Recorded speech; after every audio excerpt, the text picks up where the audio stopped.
Well, hello everybody on this Thursday afternoon. I'm Ursula Sautter. I'm Vice President of UN Women in Germany, and I'm really happy to be able to moderate this international roundtable on equal care. I'm sure we're going to be in for an interesting afternoon, and before we start on the subject matter proper, I'll introduce you to our two panelists. It's a pleasure to have you here.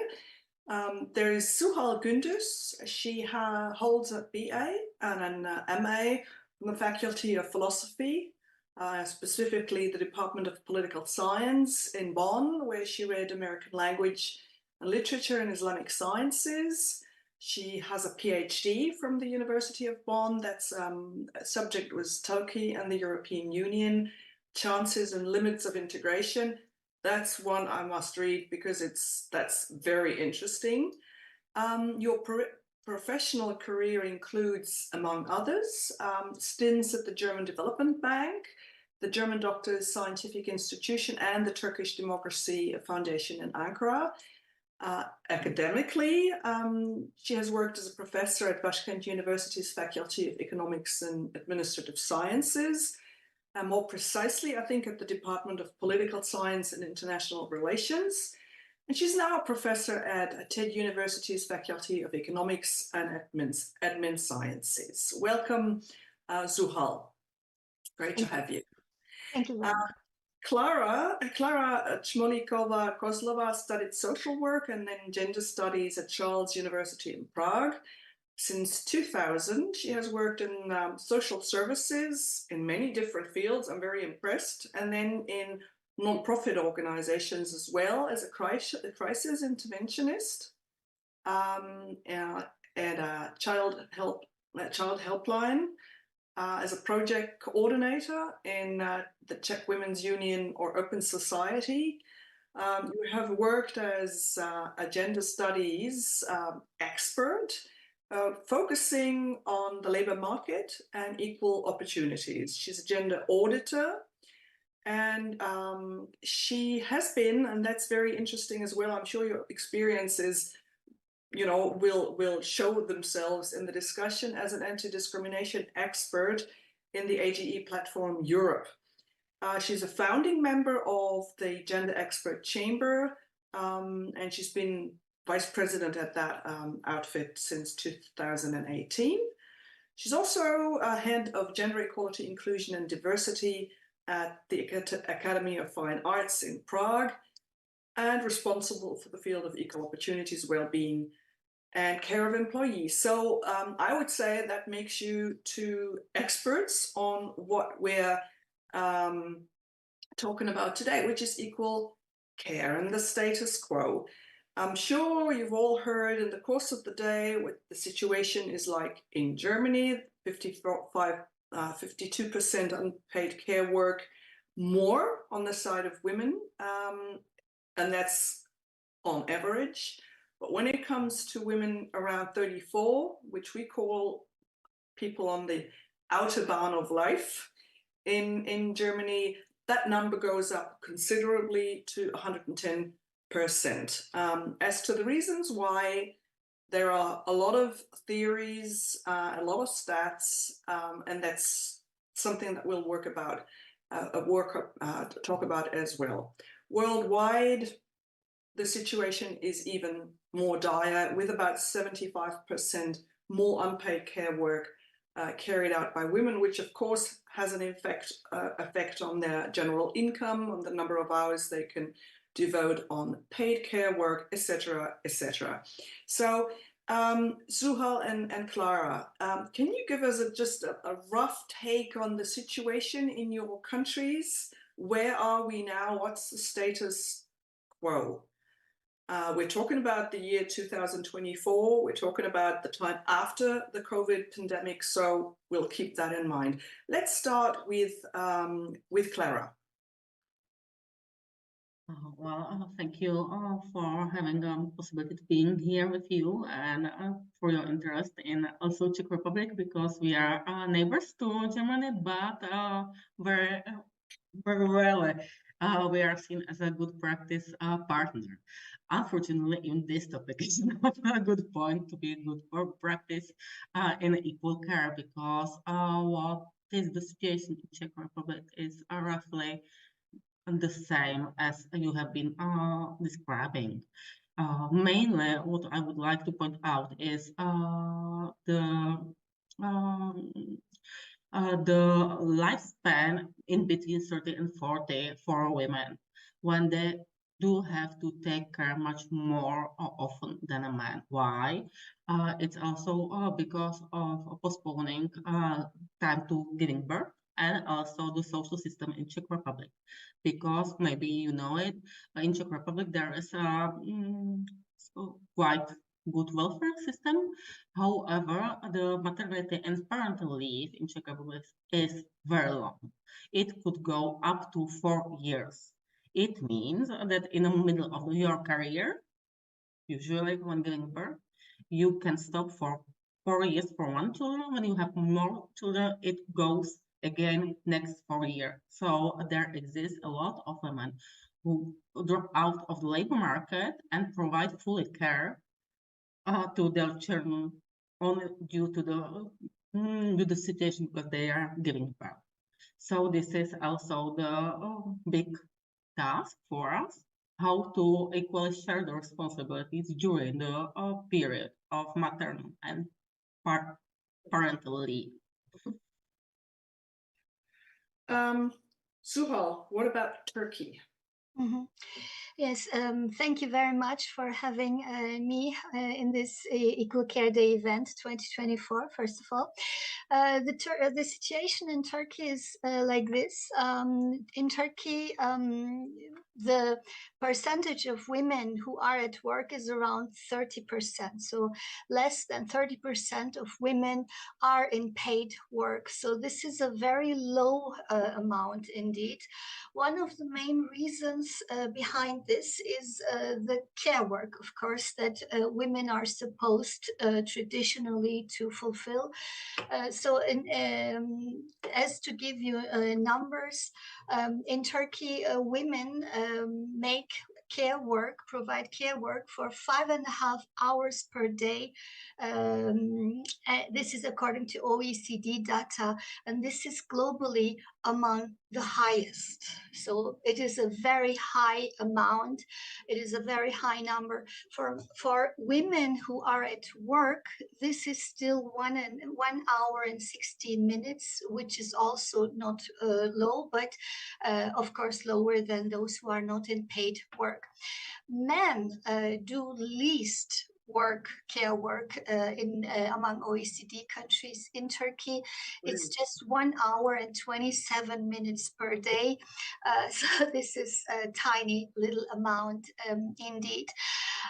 So what are the reasons for this? It's traditional gender roles that are highlighted. When we look at the Gender Equality Index for 2023, Turkey ranks 129th among 146 countries. This is very, very low indeed. And this is official statistics, of course, internationally very important. Among women who do have children below the age of 15, it's just 17% of the women who work who can send their children to a kindergarten or a school. 87% of women care for their children themselves. So when they have children, they care for their children themselves.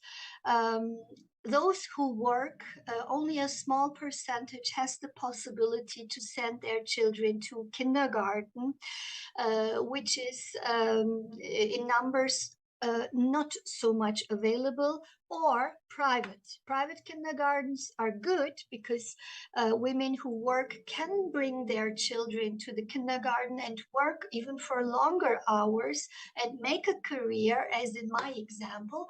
But in order to send your children to private kindergartens, you need the financial means. So this is not a welfare state about which we are talking then, if you need to pay high amounts.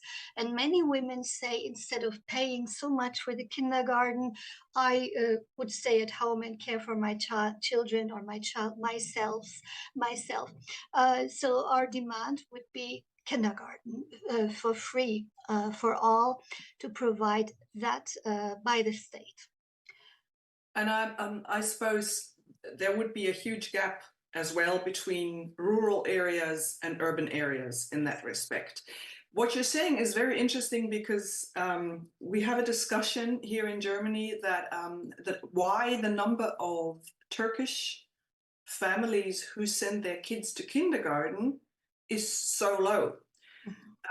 Not just because per se, but because that has certain consequences on language competency. So what you're saying is really, really interesting. Also, the numbers you've provided on the percentage of women in Turkey who actually work at the various age ranges. That is quite impressive. Now,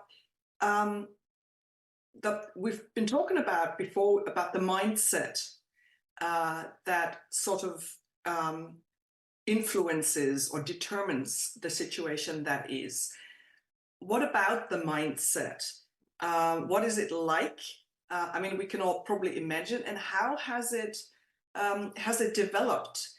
We've talked about COVID in Germany. COVID, as elsewhere, has had the impact to exacerbate existing situations in various fields. Among them, care work, unpaid and paid care work. So can you just give me a little overview of what the discussion is like now compared to a couple of years ago in your countries? Let's start with Klára again. Well, I would say that COVID was has a big potential for changing the care systems and also providing care, unpaid as well paid. In relation to paid care, it means to the caring professionals such as healthcare workers, nurses, social workers, etc. And as well as the teachers. I would say that the impact was really enormous, and there has been changing.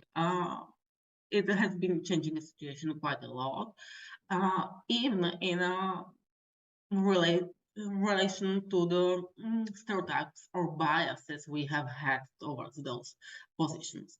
So COVID started the challenge in understanding that those professionals are very in need and should be remunerated equally to other professions. I think over there's a big step ahead. But on the individual level, COVID has also shown us that the care is unequally shared in the question of unpaid care and daily care and household care and care for children and taking care of their education, etc. And despite the fact that we have hoped for big changes, it has not come yet. So the overall status quo hasn't changed, and after COVID, the amount of work for women in unpaid care hasn't changed. When we show the numbers from EG about care activities and leisure time activities, we can see that those are again twice much women who are caring for education of the youngsters. Those are twice much or nearly 3 times much more women who are doing cooking and household chores on an everyday basis. So we see that it's persistent over there still. Okay, well, thank you. That's very much tallies with what we have here. Zuhal, given the very different parameters in Turkey, what's your take on this? First of all, as you said about kindergartens in Germany and that Turkish background migrants hesitate, I would like to make an urge, a plea to send children to kindergarten. I was 1.5 years old when my parents and me went to Germany, and I had the chance to go to kindergarten for 3 years, and this gave me the chance to learn German as a child. So this was very important for me and my education and my educational background. Maybe just as an idea that came up, in order to make parents, Turkish background families and parents not hesitate from kindergartens to have, let's say, Turkish food, stuff like that, to make a more international atmosphere in kindergartens may be useful. It was just an idea that came to my mind while you were saying this. That's a good remark. I mean, there are things happening in that regard, in that many kindergartens now go for vegetarian food, so that would make it easier in respect to halal food. But that itself is a subject matter we could do a workshop on. But Sure. I mean, given the pushback climate in Turkey that has most egregiously shown itself in the backing out of the Istanbul Convention. So what's the situation like in public discussion when you say, okay, men must take over more responsibilities in the household? What's the reaction to that? What's the public discourse on this? I would say we do not have only one Turkey, but many Turkeys. We do not have only one group of men or one group of women, but many, many groups. So we do have those who resist. We do have those who don't understand the problems. We do have a whole palette of different views. So there is a backlash, and there is at the same time there are movements going on, people resisting or people just acting, just doing things. As an example, in many local governments, communes, small areas, we do have, as an example, more and more kindergartens that are opened at smaller levels in order to make women's care work easier, in order to ease that. So it is maybe less at the state level, but more at local levels that tiny steps can be taken, and these can add to more standing indeed. The Istanbul Convention, of course, the leaving of Turkey from the Istanbul Convention, which is a convention that was signed in the city of Istanbul and has the name of the most beautiful city of Turkey. It is an irony in itself. It is sad, but we keep on saying Istanbul Convention saves lives, and we hope for a return similar to when in other countries returns have also been realized in different areas. So we hope for a return, and we hope not to lose the current rights that we have. So there is also a backlash on civil rights. So we try to keep what we have and take tiny little steps forward to improve the situation generally. You've mentioned initiatives or movements in Turkey that pertain to equal care. Can you sort of give us an example of what's happening in the way of actionism in that field? I can say openly that one of the strongest movements in Turkey is the women's movement. So this is the resistance continues, and the women's movement has started during Ottoman times. So it's older than the Turkish Republic, which is 100 years by now.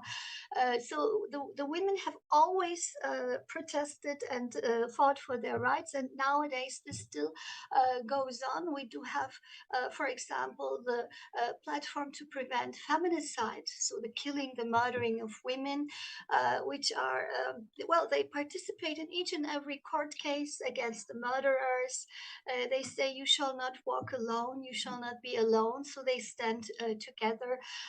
We have many groups like this, especially in one of the toughest fields, namely violence against women, or gender-based violence, to say it more openly. But it's, of course, not only, in brackets, not only women who suffer, but also LGBTQ plus people who are maybe even less protected, which is, of course, we have to mention that also, I believe. Yeah.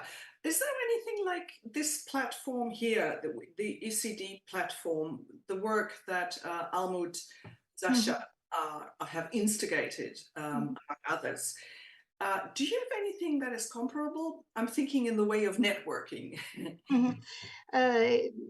Yes, similar to what Klára had said during COVID, people understood in Turkey too how important care work is, and everybody began to talk. Oh yes, it is so precious, and we cannot survive without. Everybody understood, and I believed this would continue, but I was wrong.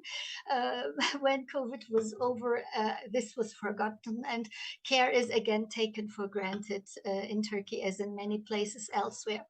I think the platform that would be most similar, but it's not the same, is of course TED University Center for Gender Studies has been doing events in this direction since 2021. That year we got into contact, or in 2020, better to say, we got into contact with Sasha and Almut, and ever since then we celebrate Equal Care Day in Turkey too. We do events like this, but in smaller amounts, not so many as you do in Bonn and elsewhere. We have less, but still we try to do. Our first year, 2021, we did a research to academics of our university, did research on mental load and made this public. The year after, we did a speech on purple economy. This year, as you followed, Burcu Karademir held a speech on purple degrowth, which is a very important concept. But last year we couldn't do an event. It was very shortly after the earthquakes of Turkey and Syria. What we did was we published pictures and similar things that showed the importance of care for the whole month of March. That was what we did in order to make sure that also during earthquake, after disaster, care still is provided, and is provided by women again, who even in the tents under most terrible conditions try to keep everything clean and livable. Well, thank you. That connecting this to the issue of natural disasters, wars, armed conflict, and the role of women, which again, of course, is a subject matter in itself. Thank you for that. Klára, what about projects, either government run or privately run, and in initiatives in the Czech Republic? Is there anything we should know about? Wow, I would focus mainly on micro level, because it's where I can speak for at the moment. Because, as I've said, the situation is not really good in this part of Europe, in the Czech Republic, because still there persists the view on gender stereotypes as something natural and something untreatable, and that's the way we should cope with it. So there are existing local NGOs who try to pursue the majority that those are the topics which are very, very important for all of us, and on the sake all of us. However, for the Equal Care Day, we are still in the beginning. And the question of care is not questioned as such. We, as the Academy of Fine Arts, we have joined the initiative of Equal Care Day last year because, we thought that it's very important to speak about unpaid care and also to have a look on it in the relation of your work and the artwork. If I'm speaking for the Academy of Fine Arts, is quite horizontal and vertically gender segregated as such. We don't see a lot of artists as a female, despite the fact that nowadays it starts to be a boom of female artists, and there is paid attention much more for female artists. But it hasn't been in our history this approach. So we have started to cooperate with Equal Care Day, and we started the discussion, questioning if the artists could be mothers. Are they mothers? Very interesting. Is a good art, and is it a prerequisite, or is it on the contrary the barrier to become a good artist, a carer? And how is it when you are caring not for children but for some other dependent people? Does it make sense, and does it make a difference or not? And how to equally share the care when you are not in a stable position and stable contract, because artists don't have an employee contract. They are just selling them. Mm-hmm. And we have started this discussion also because we are Academy of Fine Arts. We can cultivate the surroundings, but we have also the employees, and we have also the future generation of the artists. We can provide them also kind of support. So therefore, I'm speaking now from my unit, gender equality, diversity and inclusion, because we see that also the counseling and opening all those topics is very important, and we would like to do so. And when speaking about our initiative, last year we did the coloring places for children, because of course not only students but also teachers are parents. Students could arrive with their children, as well as teachers could arrive to the lessons with their children, as well as dogs. I have to admit that we are also dog friendly university, so we have dog orchard here. But for children, we started to go, and we used our students to prepare the coloring papers that we can distribute it over there, and that they can enjoy also the leisure time during the studying time here. So wow, it's very cool.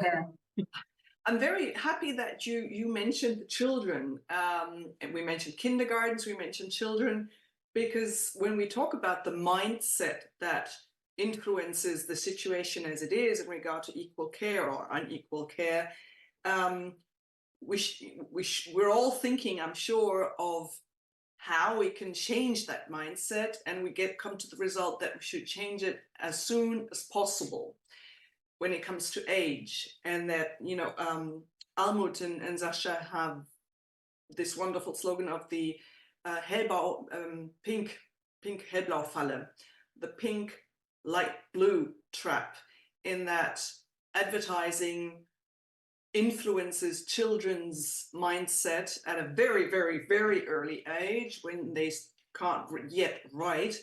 And that expresses itself later on in the willingness to take over old-fashioned work distribution. So what I'm thinking is that something, I wasn't here at the panel earlier, in how far is that knowledge pervasive in your regions? And because if we don't start at that age level, it's going to be really hard to create sustainable change. You can always change the individual, one individual, but you have to change the whole system. So let me know what's happening in your fields. I'll start with Zuhal this time.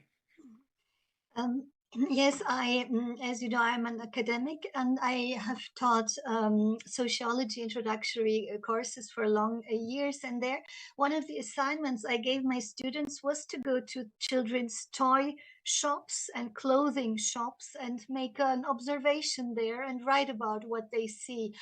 And the results shocked my students because in the toy shops, it was all the technological stuff was for the boys, airplanes, cars, well, technological games also. And for the girls, it was ironing and cooking and all of that. And as a result, I always said, please, if you do buy toys, let it be gender neutral toys, never war toys. Teddy bears, for example, are wonderful, I think, as a gift. So this is ongoing. I guess it's capitalism. It's connected with capitalism. They sell what they have the chance to sell, and if parents and others continue to buy them, this will continue. Therefore, I find this initiative also so good to make parents question what they buy. This is a good beginning. My children are elder now, but when they were in the kindergarten, there they had, for example, color days where all were asked to wear same color t-shirts. So pink was for all a must, or black or blue. So things like that, I guess, in kindergarten from small ages onwards, you can do things in order to improve tiny little steps that will add for the future. That's pretty brilliant. I'm not sure. I don't have any school-age children, and I have no idea whether anything of that nature exists, but I think it's a brilliant idea. Klára, what do you think? Do you have that kind of thing? Yeah, of course. Blue pink trap, as you have named it, it does exist in here, and it's very strong. And I totally understand what Zuhal said, that when I was young mother, and I was searching for a t-shirt for my boys. It was so difficult to find something other than dinosaurs or cars. Or Avengers. Yeah, but in different colors. It's only blue, it's yellow, and that's it. Yeah. And when you are searching for big possibilities, how to change it, you usually have to go to the girls, and over there just choose the girls one. Because usually when you are searching for something for boys, it's just a limited collection, and the girls have a big collection. So over there, even this disproportionality exists. And but what I see as a really example of good practice on local level, there does exist a gender-sensitive parenting support group on Facebook in Czech Republic, and I think it's quite nice to see the bottom-up initiatives where parents support each other and shows and just share the frustration how they could not cope well with within the parenting. And also it's also the question of parenting and communication with the institution. It was very nice to hear that Zuhal's experience is that institutions are open. It's not always in Czech case. The institutions are resistant towards kind of changing the mind, and also they just force you to the system that you, as a sensitive parent, started to just somehow tackle and saying to my boys, okay, it could be driver, she, or as well as he. And then he arrives from school and he said, but my teacher said that it is always the man work. And I said, well, great, thank you for all this job. We can start again. So the resistance and institutional resistance is quite strong. Well, I think we've had a good overview about Turkey and Czech Republic.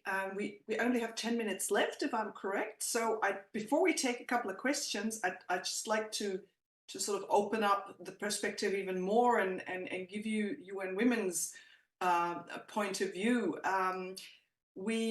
Because of course we are interested in disrupting that global care chain that exists, in that for a number of years people would say here, wir holen uns eine Polin, we'll get a Polish woman, and that referred to a Polish woman or a Ukrainian woman who would come over to Germany for a number of months at a time and take over the care responsibilities, particularly for parents.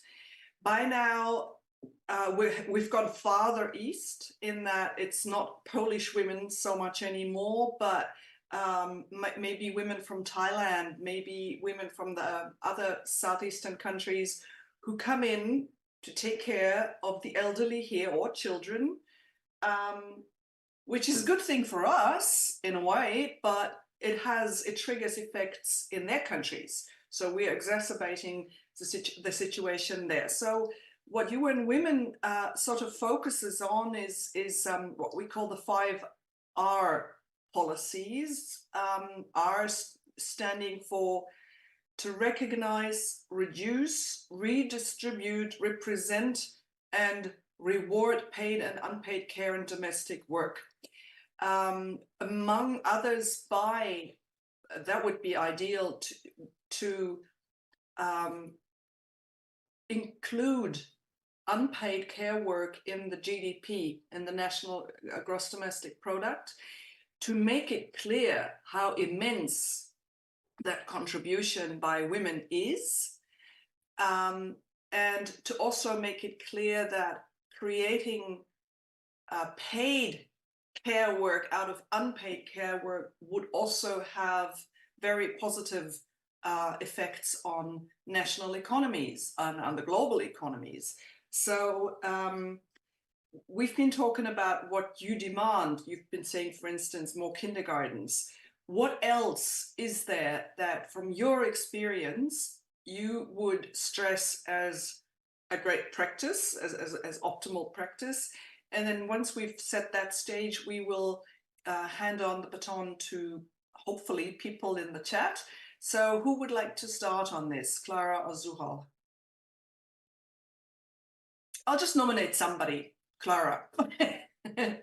We must save time. Maybe I will run out a little bit from this question because it resonates with my other experience. Sure. When you said those care chains or draining of the care, it resonates in the question of Ukrainian refugees at the moment in Czech Republic, because Czech Republic has not strong economy enough, or they're still we were not the first state to attract the care workers. They're very much more happy to go to Germany than to Czech Republic, also because the wages, etc. But the situation with the Ukrainian migration and refugees has changed the status quo, and of course it has also shown and has a big impact on the women's migration, that as the Ukrainian women arrive here, they were searching for any kind of job, and usually under-evaluated. It means they were going to the care systems or providing informal care in the families, making household, doing it cheaply, doing it quickly, because just they were searching for any kind of job. And it has somehow changing the Czech system. And I'm questioning nowadays what will happen with even those women, how to push them to the higher pay position, and what will happen when hopefully for them will end up the war and they will return back. Well, this is also the question. That's a very good, very, very good question. I'm not sure about the situation in Turkey in that respect. I don't know whether you have many Ukrainian refugees. We do in Germany, and about 84% of them are women and children. So, and the situation is the same. Many of them are hopefully overskilled, overqualified for the work they took up soon after they came here. So what's the situation in Turkey, and what are your other contributions in this respect, Zuhal? Yes, care drain and care chains are a topic in Turkey too. Most do come from Turkic republics, Kazakhstan, Uzbekistan, countries like that. From Ukraine, we do also have many migrants and refugees. Very few of them work in the care sector, as far as I can see. More work in other areas. For this topic, I can say migrant care workers. It is a huge topic, and I will connect this again with capitalism. If, let's say, a European woman has the economic means and she wants to free herself from housework, cleaning, and all that stuff, and gets a migrant care worker for cleaning, this is understandable, but it is unfair because that woman most probably has a much better education, higher education, but due to her economic situation at home, she is not able to provide for her family, so she leaves her family, comes to a country in Europe or America or wherever in order to improve the fate of the family. So this is the feminization of responsibility also that we see. It is very unfair. It's built upon exploitation. So in the end, all somehow gain because the modern women in, let's say, Europe doesn't have to do care work or does less care work. The woman, female migrant worker, she earns some money, but is exploited. So everybody gains and loses in this. Yeah. So therefore, the urge again is to overthink capitalism in this regard, and because it's capitalism that forces upon people this exploitation, which brings us to degrowth as a solution. And degrowth is the critique of capitalism. We need to have less and put care on the center. And as Burcu Sarıkarademir has said today, that degrowth needs to be feminist. It needs to be purple degrowth, having care at its center, having humans' well-being at the center of all humans for sure, and ecologically centered also. I was going to say that would tie into climate change and the policies that are necessary. But I mean, capitalist thinking, even if it's not the Überbau, if it's just the consumption habits that you have, I would say I'm a capitalist in that I love a variety of cheeses that I could buy. Of course, I could live with this one cheese, but changing that is going to be very difficult. So assuming that there are people in the audience, I would like to ask Jana or Sonia if there are any questions for the speakers.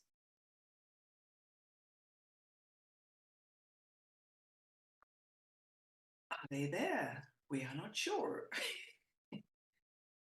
Hello? I'm looking into the chat, but there are no questions, so you still have some time to, if you have yourself some questions. So, I passed the baton to Zuhal and Klára. Is there any other messages that you would like to impart or questions for each other that you would like to ask? Is there any such need? I hope so. I have enjoyed the discussion. I think it's very vivid, and we could continue in this because, from my point of view, the question of how to start or how to, because we started all of us have started on micro level, but how to persuade the majority that this is the point, this is the way, because of course we don't know what will happen.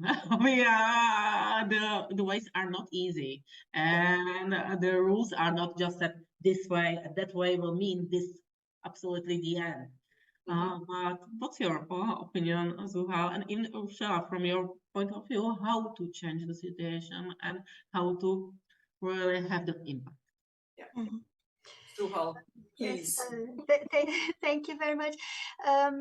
I believe in also the power of the media. So the media can bring new thoughts and make us question things.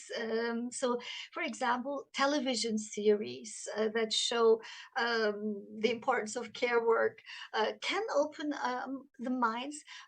There is a brand new Turkish series right now called Bahar, which is a woman's name, and it means spring at the same time. This is the first time that care work is made a topic in Turkish television, because she's a doctor, but she never has practiced. She does all the work, all the care work, without any appreciation, and she says she's fed up with this, and this is rare that we hear this in Turkish TV. And it is widely seen by millions of people. So this just very current. It's the third part of the brand new series. This makes hope for me because it makes everybody think about care. So I believe media can show role models in this regard, and I believe in cooperation. So which makes me hope for further cooperation from us, from our perspectives, with you, all of you. Thank you for your question. I would like to add that I think it's that the whole thing ties into the women's movement, that the whole thing ties into gender equality and the participation of women in leadership positions, not only leadership positions, but leadership positions in politics, in the private sector. I'm a local politician, and in the year of 2024, we have roughly 30% of women in our local city council. That's no good. About 9% of mayors in Germany are women. So, and when we look at national parliaments, which of course are the legislative bodies, we need to increase the number of women, because women, not all women do women's politics, but they are more inclined to, they are more open to that kind of thing. And because since we need bottom up, as you mentioned, Klára, and top down measures and movement, we need these women or women asterisk, can be men who think like feminists. I think we had a workshop earlier on about he for she, to sort of champion these issues from all sides. You mentioned kindergartens, more kindergartens, or kindergartens in which you have color days, and then again you need national parliaments to introduce legislation, and it's all going to be a long-term effort. I mean, we know that Antonio Guterres said it's going to take another 300 years to establish true gender equality worldwide. So I think it's a multi-purpose, multi-pronged approach that we need on the side of the women and on the side of the men and on the side of the young and the old, because, you know, I'm sure grandparents, for instance, play an important role in bringing up the children in Turkey. So, you know, now she's gone. That's very confusing.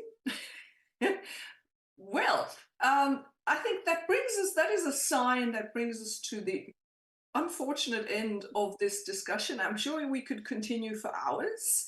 We've just really, really roughly scratched the surface, but Zuhal mentioned cooperation, so let's all connect via LinkedIn and whatever else there is to keep in touch with each other, and also to keep abreast of what's happening elsewhere. Because this series, Bahar, Spring, that Zuhal mentioned, that's so interesting, because, you know, the German view of what a woman should be like is still very much influenced by the war years and all that, because that was a great pushback. So it's all very interesting. Role of the media, we covered that. We covered national and communal governments, participation of women, So I think we've touched upon a great number of things which we will be able to discuss in more in-depth later on. So thank you so much, Klára, and there is Cyril again. Hooray! I'm sure she had a, let's wait for her to come on. Yes, you're back. I've just sort of concluded the session by saying that absolutely we have to connect, we have to cooperate, we have to keep abreast of what's happening in our fields, and I'm sure we'll do that. And I hope our viewers in great numbers have enjoyed your input. I certainly have, and I hope we'll continue this discussion in on other channels. And I think I'll just hand over to Jana and for the conclusion of the conclusion. Thank you so much, Jana. Or do we just phase out? There she is. We can also, yeah. Thank you so much, the three of you, for your inputs. It was also like a very insightful discussion for me too. I mean, I've met you, Klára, last year, but I gained some more insights now. And thank you also for your questions, Ursula. And yeah, I can just say thank you on behalf of the whole Equal Care Day team. And I think that's it for the international stage for 2024.